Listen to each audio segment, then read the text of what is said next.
और कुछ संत है, बहुत संतों के साथ संत तो अभी आपने। परंपराओं में तो बहुत संत हैं, जी जैसे जैसे याद आते हैं उसे मैं बताता हूँ। हमारे मोरटक्का के पास एक कटार गांव है। कटार गाँव या कटार गांव में एक उनका नाम, हम उनको उड़िया बाबा ही कहते थे, जी, और वो टिक्कड़ वाले बाबा के नाम से टिक्कड़ वाले फेमस बाबा, यस। फेमस थे। तो मेरा उनका ऐसे ही परिचय हो गया, और जब किसी संत से परिचय मेरा हो जाता है तो आपसी लगाव कुछ अलग ही हो जाता है। जी यानी वो आश्रम के संत है, हम आश्रम में पढ़े बड़े हैं, तो वहाँ व्यवस्था कैसी चलती है, क्या चलती है, फिर मैं बारीक बारीक चीज़ें। और उनकी एक खासियत थी, वो किसी से कभी कुछ मांगते नहीं थे। जी तो मैं भी गया, मैंने कहा बाबा ये तो सब आ जाता है अनाज वगैरह आपको, लेकिन भोजन के लिए नमक मिर्ची तेल ये तो लगता है ना, ये तो नहीं देते ना लोग। नहीं, बोले आ जाता है। मैंने कहा नहीं बाबा ऐसा नहीं, कहाँ से आ जाता है? कहाँ से आता है। मैंने कहा अरे लोग दे देते, मैं किसी से मांगता नहीं। मैंने कहा मैं आपको दे भी नहीं रहा हूँ, लेकिन मैं भी एक आश्रम में पला बड़ा हूँ, तो मुझे ये व्यवस्था के बारे में थोड़ा बहुत तो मालूमात है। तो मैंने कहा आपको क्या ला के दूँ मैं? बोले नहीं मैं कुछ मांगूंगा नहीं। तो मैंने देखा उस समय कुटिया थी उनकी छोटी सी, वो चारपाई जैसे लकड़ियाँ उसके गाड़ के रखी, उस पर बल्ली, उस पर थालियाँ गिलास वगैरह सब पड़े रहते थे, और थालियाँ कम थी। तो उनने पहली बार कहा, और रवि बोले ग्लास और कटोरी लेके आ। तो फिर ग्लास और कटोरी लाके बाबा जी को दी, बाद में थालियाँ भी दी। बाद में तो आश्रम बहुत बड़ा हो गया अभी। जी फिर मैं एक बार गया, और जब भी आता था उनकी इन्हें क्या हॉटलाइन थी मुझे मालूम नहीं, मैं मोरटक्का आश्रम में जाता था, आश्रम में जैसे ही पाँव रखता था तो उनका फ़ोन आ जाता था, वाह। रवि कहाँ पे हो?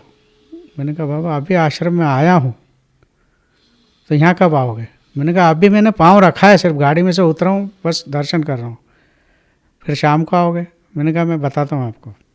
फिर शाम को हमको जाना ही पड़ता था। मैं सोचता था इनको बता कौन देता है। मैं आश्रम के अंदर गया नहीं कि इनका फ़ोन, वो एक बार नहीं ऐसे 4-5 बार हुआ। फिर मेरे को, मैंने कहा आज बाबा से पूछ ही लेते। हॉटलाइन गया शाम को, मैंने कहा बाबा जी हर टाइम मैं आता हूँ, आपके टिकट 10 12 15 टिकट बने रहते, और उनका टिकट बोले तो उसका एक टिकट के अंदर 5 आदमी आराम से भोजन कर सके, इतना मोटा रहता था, इतनी मोटी मोटी। मोटी मोटी और बहुत मुलायम। हम्म, तो वो मुझे सीखना भी था उनसे कि ये कैसे बनाते, मुझे सिखाओ। तो बोले मैं सिखा दूंगा। तो मैंने कहा ये इतने टिकट बना के रखते आपको कौन बताता है कि आज इतनी मूर्ति आएगी? बोले रात को माई बता देती है कि आज 25 मूर्ति है, 20 मूर्ति है, उस हिसाब से मैं टिकट बना लेता हूँ। ये उनने खुद ने कहा है मेरे से कि आज कितनी मूर्ति आएगी मेरे को मैया बता देती। और उनकी खासियत ऐसी थी कि उनने जो परिक्रमा की, तो एक गमछा कंधे के ऊपर और एक गमछा कमर पे, जी और एक किसी ने थाली दी थी उनको परिक्रमा में, लोटा या थाली दिया था। तो परिक्रमा पूरी करने के बाद वो वापस बर्तन उनको दे दिया, बोले मेरे किसी काम का नहीं। बोले ओ कुछ सामान नहीं, कुछ नहीं, कुछ नहीं, एक गमछा और बस 2 गमछे के ऊपर उन्होंने परिक्रमा की। और उनकी जो आज आश्रम में जो कुटिया है, वो कुटिया के अंदर कम से कम 4-5 एकड़ के अंदर वो कुटिया होगी, लेकिन उस टाइम पूरे बबूल के झाड़ थे, उनने खुद ने काटे वो सब, और आज पूरा बाग लगा है। पशु पक्षी उसमें से फल खाते हैं, गौओं के लिए चारा वगैरह सब सब अब तो सब चकाचक हो गया है। ऐसे ऐसे संतों के अलग अलग किस्से जब याद आ जाते तो बता देता हूँ, कंटिन्यू तो बताना मुश्किल होगा। भक्तराज महाराज जी के पास में साथ संत गुलाब बाबा काटेल के थे जी, उनसे भी बचपन से लगाव था, और इनके संबंध दोनों के संतों के संबंध अच्छे थे, तो वो भी आश्रम में आते थे, ये भी जाते थे। जी एक बार मुझे वो अपने साथ ले गए काटेल, जी। और काटेल तो काटेल ये जगह कहाँ पे है? काटेल ये महाराष्ट्र के अंदर है। अच्छा, ओके।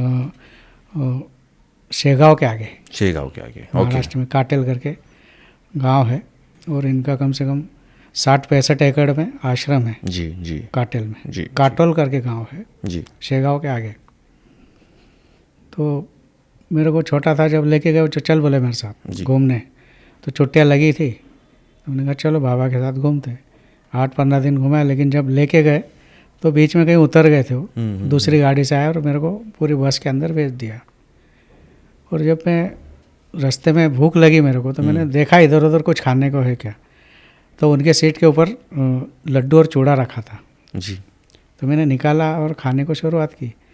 तो किसी ने आके बोला कि बाबा को पूछे बगैर खाते नहीं हैं।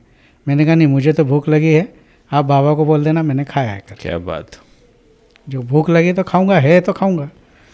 खाया। बाद में रात को बाबा जी भी आए, हम वो आश्रम हमको घुमाया उनने पूरा, रवि आश्रम कैसा लगा, क्या लगा, और दोनों कंधे के ऊपर हाथ रखा। बोले क्या खाया आज?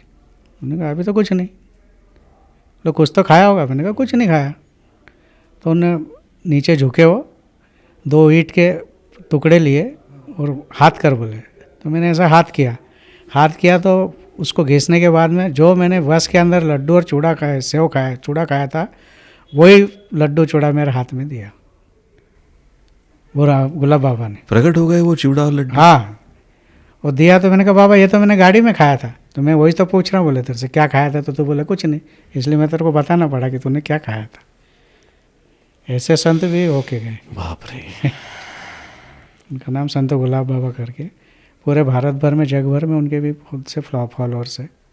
भक्त परिवार बहुत बड़ा है उनका भी। हम भी जाते रहते थे, आते रहते थे। बाबा की समाधि है जी कांदड़ी में, वडगांव कांदड़ी करके, महाराष्ट्र में। जी, भक्तराज महाराज जी। भक्तराज महाराज जी, वहाँ पे भी हमेशा आते जाते रहते थे। क्या बात है। ऐसे साधु संतों का आना जाना। आशीर्वाद ही कहे या जो भी कुछ हो, बचपन से ही मिला है। जी, तब वो पूर्ण पुरुषोत्तमानंद महाराज जी ने जो आपको स्पर्श किया था, हाँ। जो परीस आपको बनाया है। नहीं, ये तो नहीं कह सकता मैं परिस हो कि नहीं मालूम नहीं, वो परिस बनाया कि नहीं, परिस छुआ कि नहीं, ये भी मुझे मालूम नहीं। जी, सेवा संतों की करने में बड़ा आनंद आता है। क्या बात है। आज भी आता है। कोई संत यदि आ जाते तो आज भी सेवा करने का आनंद आता है। तो ये थे आज के किस्से, आज की बातें।